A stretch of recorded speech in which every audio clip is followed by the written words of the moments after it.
이번 주간으로 사순절이 시작이 됩니다. 사순절은 우리가 알다시피 주님의 그 고난당하심, 그 죽으심, 그 의미들을 우리의 삶 속에서 되새기면서 그 묵상하고 또 주님의 은총을 기리는 그런 절기입니다. 그러기 위해서는 우리의 어떤 의지적인 노력도 필요하지만 성령의 도우심과 간구가 더욱 필요한 때인 것 같습니다. 동로마 제국, 그렇게 말씀드린다면 지금의 튀르키예를 얘기합니다. 그쪽에 있는 그 콘스탄티노플이라고 하는 도시가 동로마 제국의 중심이었습니다. 그러니까 콘스탄틴 대제가 이제 그 게르만 민족을 피해서 그쪽에다가 도시를 만들고 그리고 그 동로마 제국을 건설했죠. 거기에 내려오는 전설입니다. 어떤 사람이 마차를 타고 수도 콘스탄티노플을 향해서 달려가고 있는데 갑자기 한 노파가 나타납니다. 그리고 그 노파가 자기를 태워주기를 간절히 요청하죠. 그런데 그 노파는 얼굴을 가리고 있었습니다.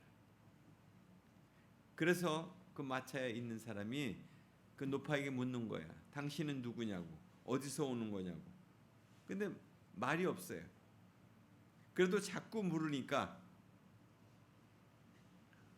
꼭 알아야 되겠느냐고 그렇게 반문하면서 자기를 얘기합니다.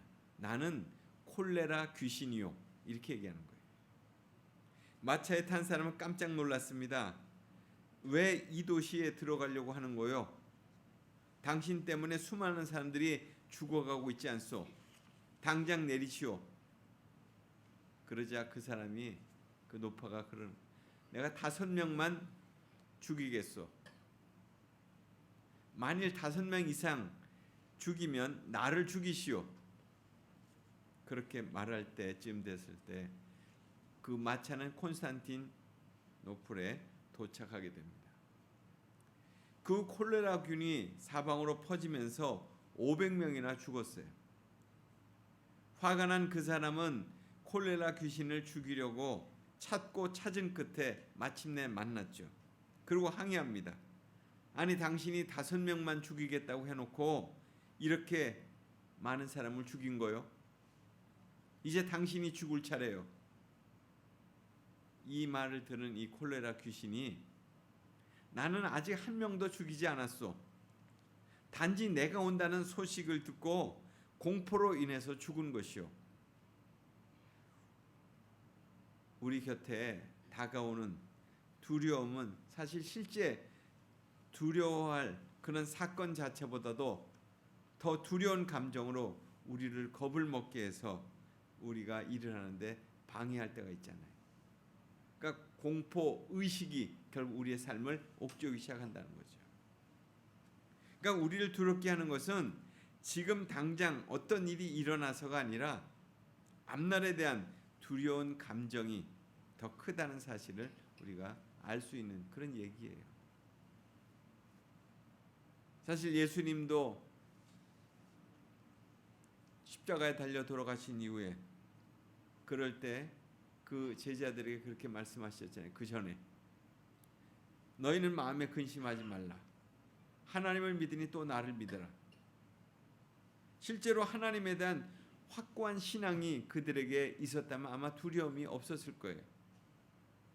오늘 본문의 배경을 보면 예수님과 함께 공생의 시간을 보냈던 그 제자들에게 주시는 그런 말씀이에요. 그 배경이죠. 그들은 이미 예수님과 함께 행하시며 가르치시며 그 모든 장면들을 보았던 그런 사람들입니다. 또 예수님의 십자가의 고난과 죽음을 보았고 익히 아는 사람들입니다. 또 부활하신 후에 지상에 계시면서 40일 동안 그 자신들과 함께 했던 것들을 경험했던 그런 사람들이에요. 이제 그들 가운데 다시 오신 예수님이 분부하시는 거죠. 예루살렘을 떠나지 말고 아버지께서 약속하신 것을 기다리라. 그러니까 요한은 물로 세례를 베풀었지만 너희는 성령으로 세례를 받으리라 이렇게 말씀하셨습니다. 그러니까 제자들이 처했던 상황들을 한번 기억하면서 오늘의 본문을 읽는 거예요. 아직도 예수님을 따르는 자들, 그들은 결국 두려움과 염려로 가득했을 거 아니겠습니까? 오늘 편지를 받는 사람들, 또 읽는 사람들, 그 사람을 오늘 호칭하기를 데오빌로라고 이렇게 호칭하고 있습니다. 그러니까 데오빌로라고 하는 것은 문자적으로 한다면 하나님을 사랑하는 자, 하나님의 친구, 그런 뜻입니다. 그러니까 누가는 이미 그의 첫 번째 저서였던 누가복음에서 수신자가 데오빌로라는 것을 이렇게 붙인 바 있었습니다. 다만 차이가 있다면 누가복음에는 데오빌로 그 다음에 가카라고 하는 그런 호칭을 썼어요. 그러니까 그 데오빌로라고 하는 사람에 대한 신분이 어떠하다 여러 설들이 있습니다. 당시 책을 저술하게 되면 그것을 증정하는 그런 관례가 있었는데 그때 유행되는 것으로 보아서 데오빌로라고 하는 그 수신자는 분명히 역사적인 인물이었고 좀 지위가 있는 사람이었을 것이다 이렇게 볼 수 있습니다. 그리고 누가복음의 서두의 내용으로 볼 때 상당한 지식 수준에 있는 사람으로 기독교에 대한 이해와 관심이 있었던 사람, 그런 사람에게 지금 누가복음을 또 사도행전을 지금 누가가 썼던 거죠. 그래서 내가 먼저 쓴 글에는, 그러니까 누가복음을 지금 가리키는 거예요. 누가복음에는 예수님이 행하시며 가르치신 내용들로 시작됐다는 거죠. 우리가 알고 있는 내용처럼 쭉 누가복음의 내용이 그런 거잖아요. 예수님에 대한 관점을. 그리고 예수님이 택하신 사도들은 예수님께서 12제자를 처음에 택하실 때 사용했던 그 의미와 같죠. 그러나 여기 사도들은 더 넓은 의미로 본다면 예수님을 따르는 사도들과 함께 사역을 했던 이들도 포함된다고도 볼 수 있습니다. 하지만 우리가 최후 명령을 받은 그 11사도들을 오늘 우리는 여기서 사도라고 지칭하는 거예요. 오늘 그들에게 성령으로 명하시고, 그러니까 예수님이 승천하실 때 제자들에게 마지막 당부를 하셨을 때 성령으로 명하셨다 이런 말씀은 없습니다. 그러나 예수님은 그의 생애 속에 줄곧 성령의 인도하심을 받으면서 그 모든 사역을 하셨고 말씀하셨잖아요. 그러니까 세례를 받을 때도 성령의 비둘기가 임했죠. 또 부활 승천하실 때까지 그 모든 사역이 성령의 인도함을 받았습니다. 따라서 제자들에게 마지막으로 명하신 것도 성령으로 말미암은 것이다 하는 그런 의미예요. 그래서 아울러 성령으로 명령하셨다 이 말씀은 결국 예수님께서 제자들에게 성령을 주셔서 복음의 증인으로 삼으실 것이라는 것을 약속하셨다 하는 그런 말씀입니다. 마지막 승천하신 날까지 그 일들을 기록하였노라. 그러니까 시작하심부터, 그러니까 공생애를 시작하심부터 승천하신 날까지 예수님의 그 모든 지상 사역을 가리키고 있습니다. 또한 고난 받으신 후에, 고난이라고 하는 것은 우리가 알고 있는 것처럼 그의 죽으심을 의미하는 거죠. 그러니까 죽음의 고난을 의미하는 것입니다. 그러니까 40일 동안 또한 저희에게 보이시며 부활하신 후에, 예수님께서 부활하신 후 승천하실 때까지 40일간 이 지상에 계셨잖아요. 그때 제자들에게 10번이나 나타나셨어요. 500의 형제들에게도 보이셨습니다. 그의 육체적인 부활을 증거로 나타내신 거죠. 이때 그 40일 동안 하나님의 나라의 일들을 말씀하셨다는 거예요. 하나님 나라의 일은 예수님의 생애와 직접 연관되어 있는 그런 거죠. 40일 동안 그 제자들에게 공생의 기간 동안에 있었던 그 모든 사건들의 의미들을 아마 풀어주셨을 것이라고 이렇게 볼 수 있습니다. 그 말씀하신 하나님의 나라, 그러니까 예수님이 가르치시고자 하는 그 주제고, 예수님이 첫 일성으로 하나님 나라가 가까이 왔다, 천국이 가까이 왔다 이렇게 말씀하셨잖아요. 그것은 신구약 성경의 주제이기도 하고 우리의 믿음의 주제이기도 합니다. 그러니까 신구약 성경의 내용을 살펴볼 때에 하나님 나라에 대해서 여러 정리들을 볼 수 있습니다. 첫째로 하나님 나라는 구약 선지자들을 통해서 이미 예언됐던 거죠. 우리가 다니엘서를 보면 하늘의 하나님이 그 하나님의 통치를 이 땅 가운데 펼치셨다고 그랬습니다.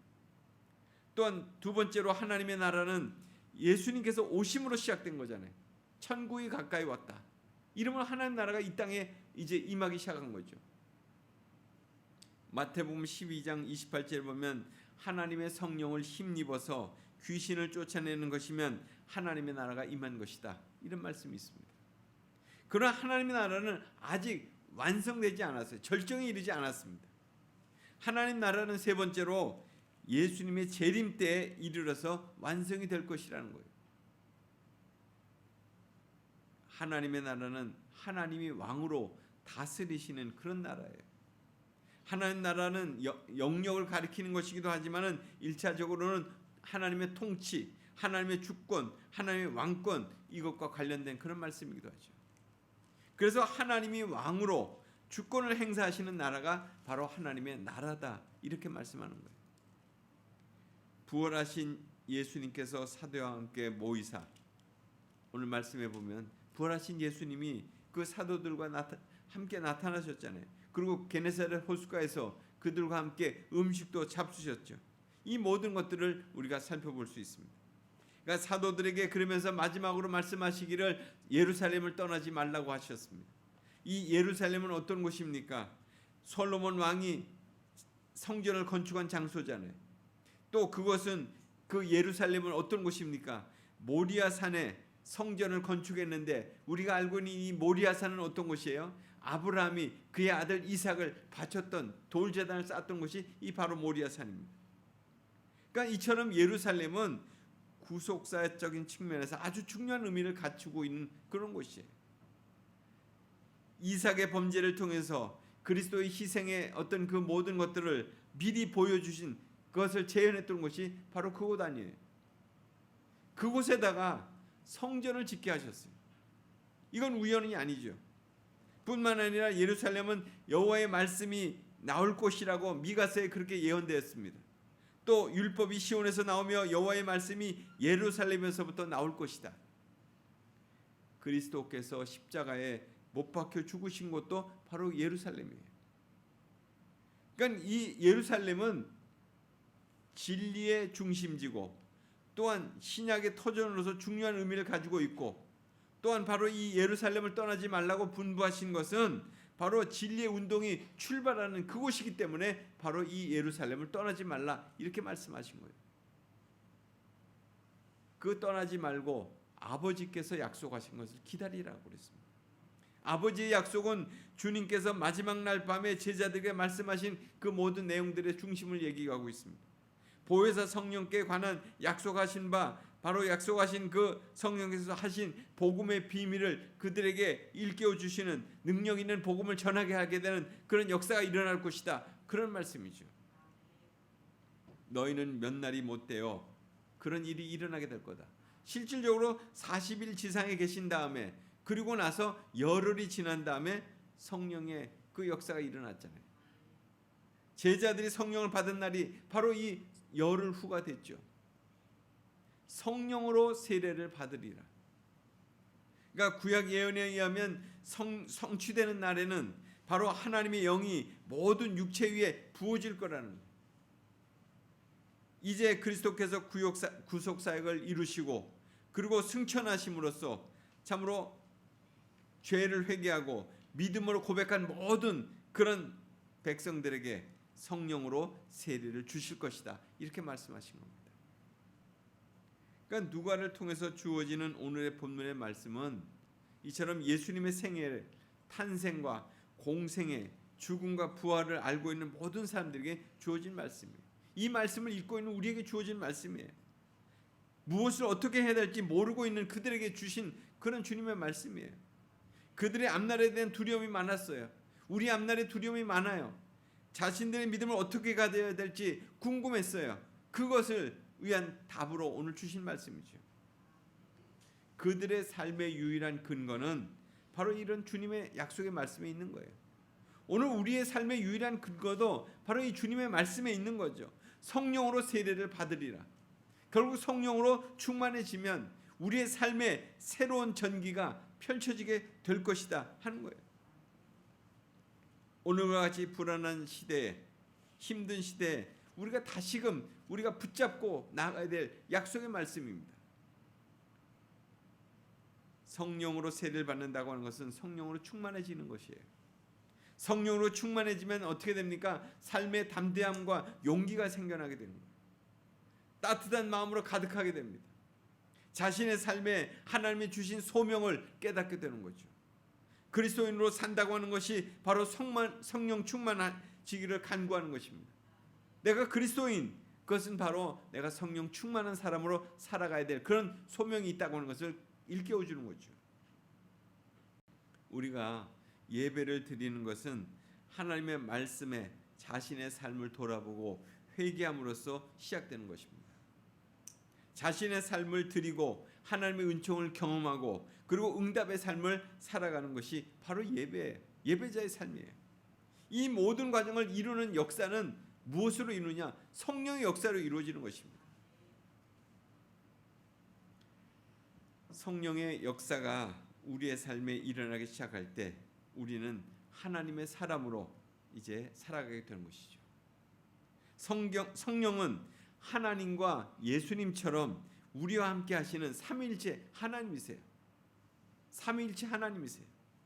우리의 삶을 인도하시고 보호하시고 돌보시는 거룩하신 그런 하나님이시라는 거예요. 그 비유를 들기 위해서 제가 어제 책을 한 권 봤는데요. 피터 레이놀즈라고 하는 사람, 그 사람은 그 애니메이션 그 일러스트 작가입니다. 세계적인 작가예요. 근데 그가 쓴 책 중에 그러니까 점 있죠? 이렇게 딱 찍는 점이라고 하는 책이 있어요. 아주 짧은 책인데 뭐 어린이를 위한 동화책이라고도 할 수 있고 어른들이 읽어야 될 그런 책이라고도 할 수 있는 그런 책이에요. 아주 여러 가지 의미를 담고 있습니다. 그 내용이 그렇습니다. 그림 그리는 것을 아주 싫어하던 한 여학생이 있었어요. 베티라고 하는 여학생이 있었는데요. 미술 시간만 되면 너무나도 지루한 거예요. 자기는 그림에 소질도 없는 것 같고 그리는 것을 너무나 싫어했기 때문에. 그래서 하얀 도화지를 그냥 앞에다 놓고 그냥 쳐다만 보고 있었던 거예요. 채울 용기가 없었으니까. 미술 시간이 다 끝나는데도 여전히 아무것도 그리지 못했습니다. 선생님이 다가와서 말을 건네요. 베티, 내가 그리고 싶은 대로 한번 그려봐.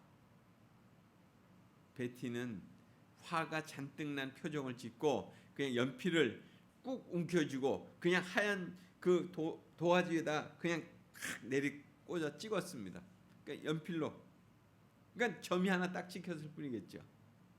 그리고 선생님께 제출했어요. 다 그렸어요. 하고 드린 거예요. 그러자 선생님이 베티에게 그렇게 말하는 거예요. 그래? 다 그렸어? 그럼 네가 네 이름을 요 밑에다 쓸래? 어느 날 선생님 방에 이 아이가 갔더니 이게 웬일입니까? 자기가 그린 그림이라고 자기 이름이 쓰여진 그것을 갖다 액자에다가 이렇게 넣어가지고 거기 딱 걸어놓은 거예요. 그것을 한참 바라보던 이 베티는 마음속에 그런 생각이 들었다는 거예요. 나는 저것보다는 좀 더 훨씬 더 멋진 점을 그릴 수 있을 것 같아. 이런 생각이 들었다는 거예요. 그 후에 이 베티는 연필만이 아닌 물감을 가지고 다양한 그런 그 모양으로 점들을 그리기 시작했어요. 얼마 후에 학교에서 전시회가 있었습니다. 베티가 그린 크고 작은 다양한 점들이 어우러진 그림들이 사람들의 관심을 끌게 된 거예요. 그래서 베티는 하루아침에 일약 스타가 된 거죠. 어느 날 그 후배가 찾아왔습니다. 어떻게 하면 나도 그림을 잘 그릴 수 있느냐고 그렇게 물은 거예요. 그럴 때 베티가 후배에게 도화지를 주면서 뭐든지 그려보라고 그랬습니다. 그 후배가 한참 끙끙거리더니 겨우 삐뚤빼뚤한 그런 선을 이렇게 그렸던 거예요. 그러자 베티 그러니까 후배에게 그렇게 또 말해요. 자, 그러면 이제 내 이름을 여기다가 쓰렴. 사람은요, 누구나 하나님이 주신 잠재력이 있습니다. 은사가 있는 거예요. 하나님 선물을 다 받은 거예요. 우리 누구도 다. 다만 우리는 그것을 잘 알지 못하고 개발하지 못할 뿐이에요. 우리가 그것을 알지 못하는 이유는 대개 기다려주지 않기 때문에 그렇죠. 그냥 우리는 꾸짖고 책망하는데 익숙하잖아요. 왜 빨리 못하고, 왜 당장 안 하느냐고, 뭔가 해보라고 기다려주고 격려해주고 칭찬해주는 것이 필요한 거예요. 그 이름을 기억하고 불러주는 거죠. 누군가 인정해주고 그 이름을 불러줄 때 새로운 역사가 일어나는 거예요. 베티의 모습은 바로 우리 자신들의 자화상일지도 모릅니다. 우리 안에 하나님께서 많은 가능성의 씨앗들을 이렇게 뿌려놓으셨어요. 근데 우리 너무나 조급하게 행동하죠. 스스로를 낮추면서 열등감에 사로잡혀요. 베티에게 선생님은 바로 성령님의 모습이었던 것 같아요. 보혜사 성령님은 우리 곁에서 우리의 이름을 불러주십니다. 우리의 실수와 허물에도 불구하고 용서해 주실 거라고 그렇게 믿고 기다리고 계시는 거예요. 우리를 도와주시기도 하고 우리를 격려해 주시기도 하고 또 하늘 소망으로 우리를 위로해 주시기도 하십니다. 우리를 가르치시고 또 우리를 보호해 주시기도 하십니다. 우리도 약속하신 성령님을 기다리면서 성령님의 역사를 기대합니다.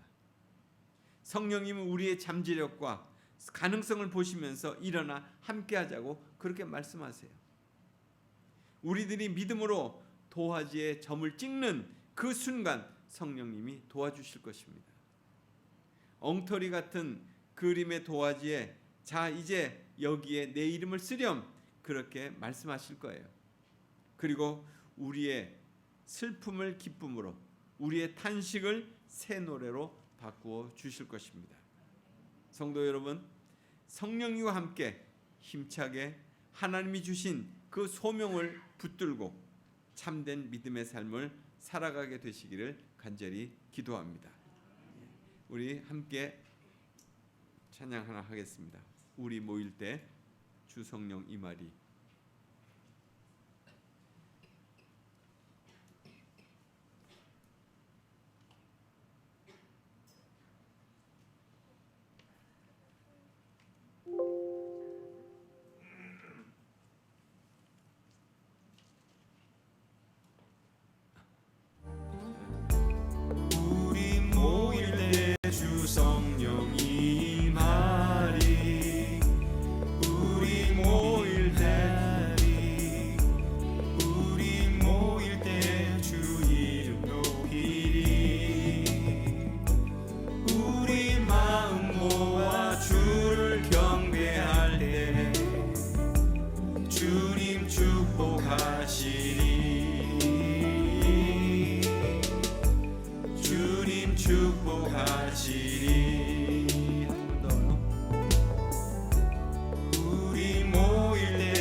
축복하시리 주